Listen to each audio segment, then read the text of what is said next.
Yeah, it was a test for automatization of profiles within the base of the Brazilian soil system, Brazilian soil classification system.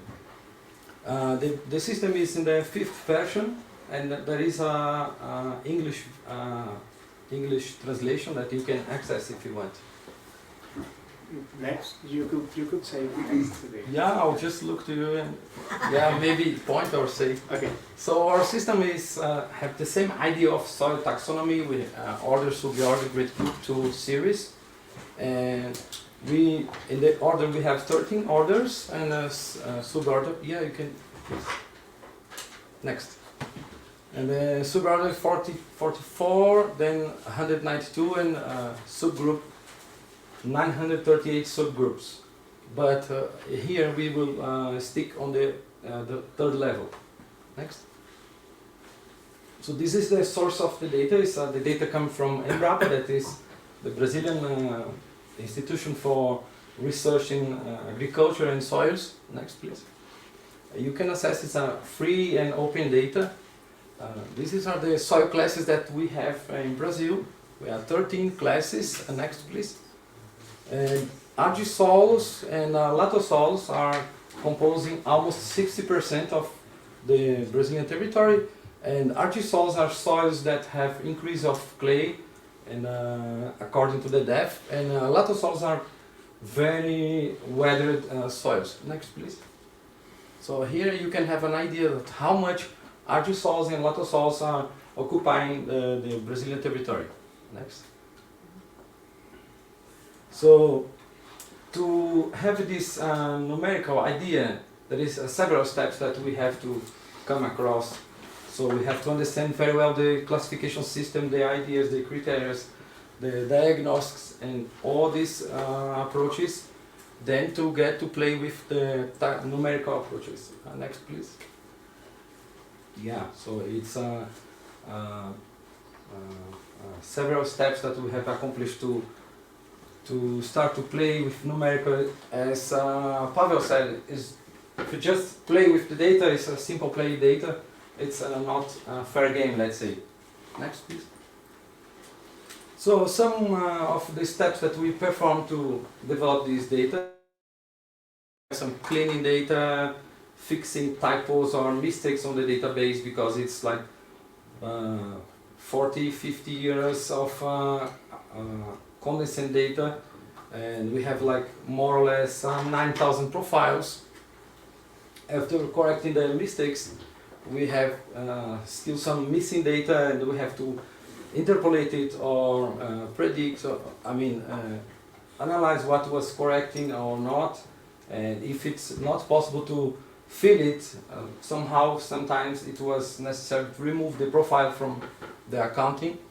And by the way, from the 9,000 profiles, we were able to use approximately 7,500. And after that, we standardized the depth intervals, and then still some missing data that we interpolate by mean according to the class, like order or suborder. After that, we apply some machine learning, and we assess the results. This data, until let's say the number 4, that we harmonize the depth, it was a part of the universal soil classification effort, the centroid calculation, but it's not a centroid study, but we use some of the standardized depth and qualifications to perform this machine learning. Next, please. These are the properties that we use. So there are 18 properties from 0 to 150 centimeters. Next. So how can we understand that machine learning is learning something actually? So we have all these, let's say we are starting with clay by 0 to 5, then 5 to 10, and so on. By clay, 145 to 150 centimeters, and then silt, sand, and all the 18 properties. So for each soil profile, we have this long list of properties and depth, and they are composing 600 columns. approximately. So we split, this is a very simple example with 10 lines, but we have here 7,000 as each line one profile, more or less 7,500. But just to get a simplest idea, so the first part would be the train, next please, and the second part the test. So we give all the properties, and the properties are assigned to a name of a class of soil. Then the algorithm is associating all the properties to the name or the class of the soil. Next. So this is what we call train. And after that we have a model. With the model we perform the prediction. So now in the second part we just give the numbers and ask to the model give the prediction. Next. So the predicted class would be here. Next. And now we can compare the actual with the predicted class. Next please. So let's say in this hypothetical example we get right 2 predictions and we miss 2. So we have the accuracy of 50%. Next. So the global accuracy for order is 65% and suborder 54% and great group 42%. But for the third level we have less filling data. So measure in the soil base, in the soil database, we have the order much more filled than the other levels. Okay. Next. Okay. So this is the precision per class. Next, please. And the argisol and latosol we have like 60 and 75 precision respectively. Next, and the cambisol and the spodosol we have 50-40% approximately. So this one was the less precise. Next, please. And the organosol and vertisol we have 185% of precision. Next, please.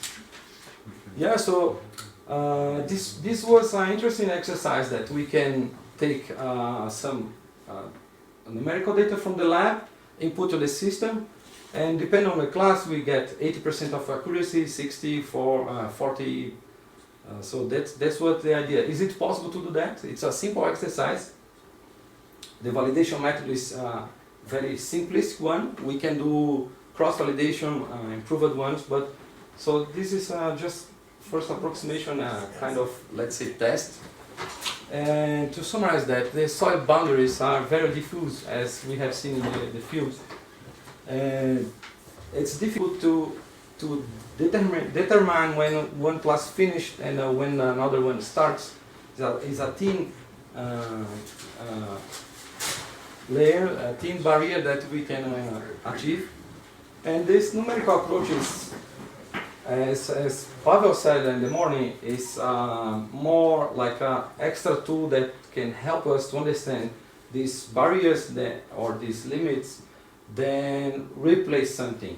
Maybe, I don't know, in 30, 50 years it can be deep down more numerically than the analogical one.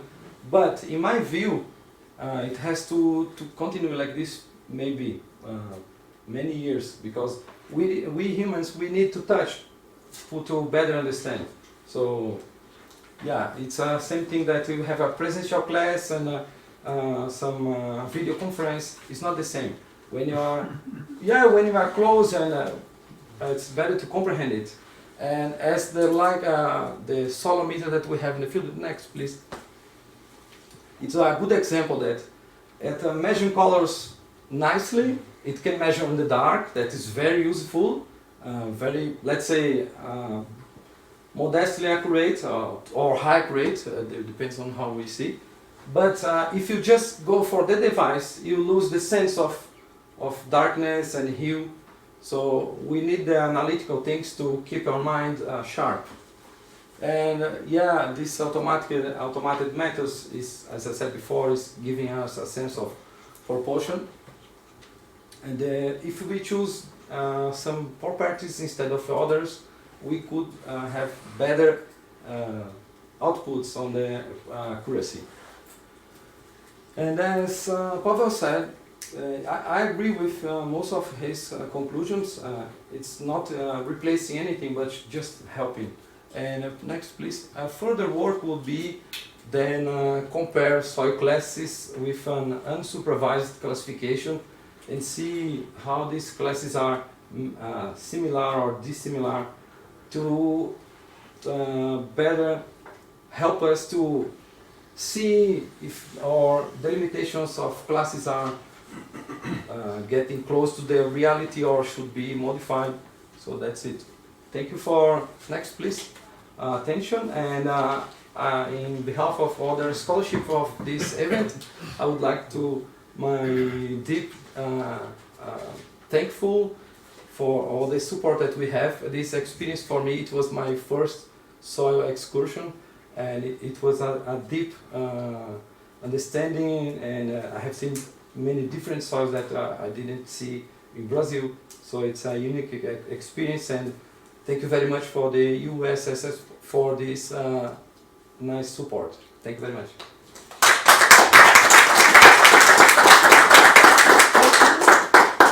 One or two questions more? Yes. Dr. Cesari? Yes, very nice presentation. But what was for me interesting, which aspect you told selection of criteria influences the calculation, final result accuracy. Yeah. But also we know that the number of variables in general, they influence the calculations and accuracy.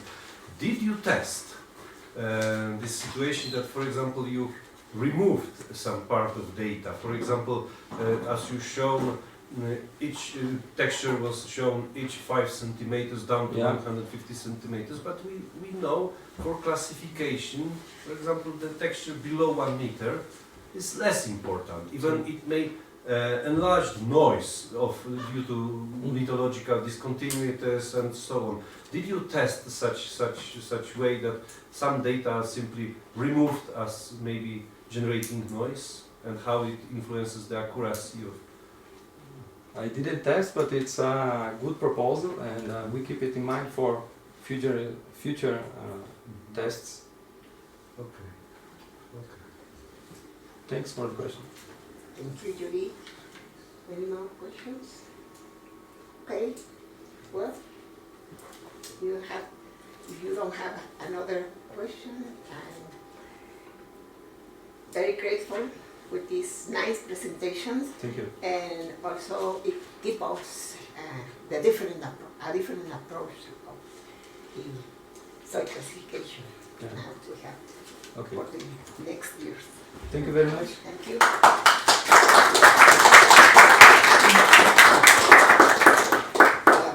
Now, dear, I think Dr. Peter, could you please, puedes acompañarnos para dar para la clausura y algunas conclusiones, porque algunas conclusiones no se pueden hacer en este momento, como ya se dijo, particularmente por Rositer, es una buena propuesta. ¿Sí? First of all, I want to give my gratefulness to the several events that constitute this 6th International Soil Classification Congress. We have here an abstract of what we need to que tenemos que discutir.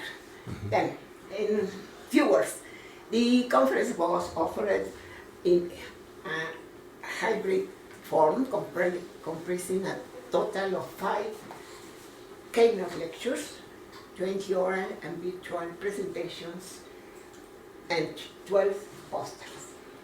And my congratulations are mainly for the next slides. The organizing committee that was that had as strong support for these institutions that you have know, and then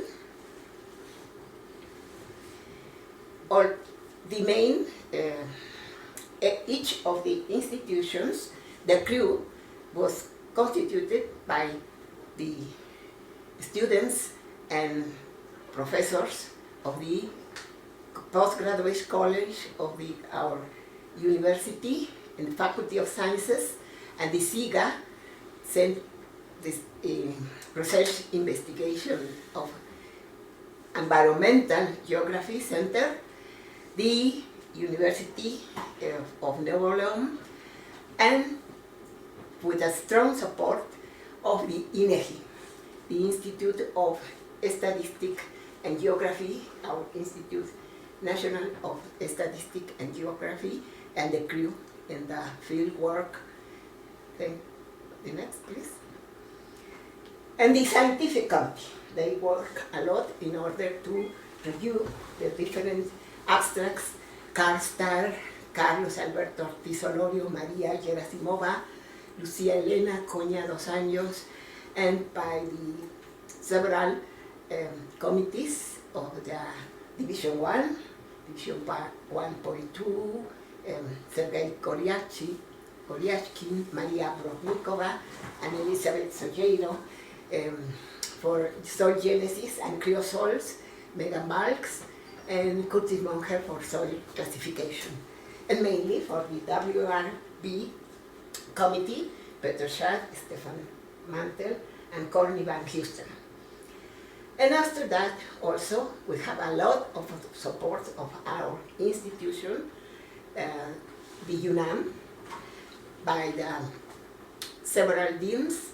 We have 2 deans in the Faculty of Sciences during this period, and also 2 coordinators of the Yuri, Rosa Gabriela Castaño Meneses, Enrique Arturo Cantoral Uriza, and our support for the administration and all the several duties by Blanca Magnolia and Berta Ordaz. Next, please. And in the academic, cultural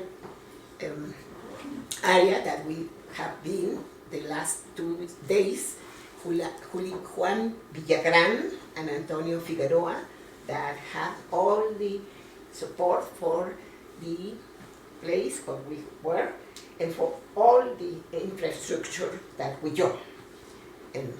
enjoy.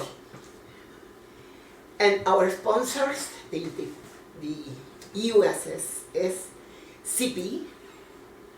INEGI, the University, Autonomous University of Nuevo León, and for the FUNAM, the foundation that is related with all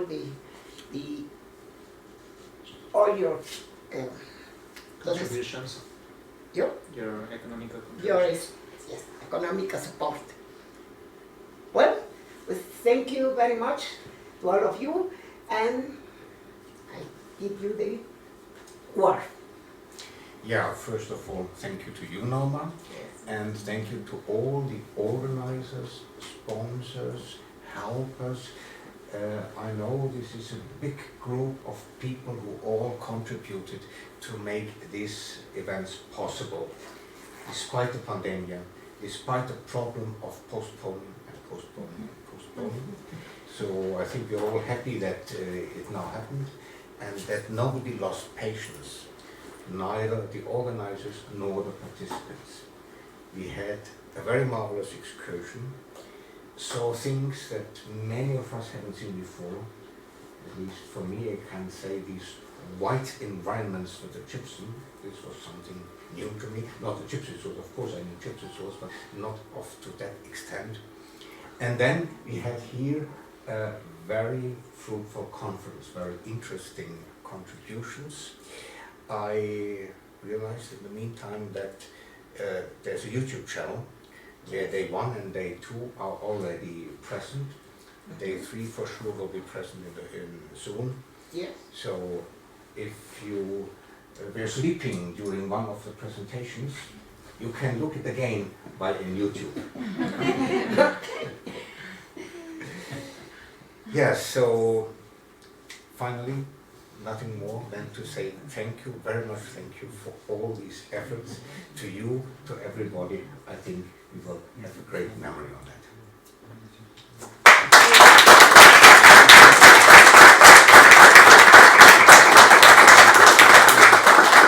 Also, I think that one of the evaluation that we have is for our scholarship students that need to do their report, and then we could validate our different approaches and how they understand all event. Yuri, Andres, Axel, and Vicente. We will be waiting for your reports.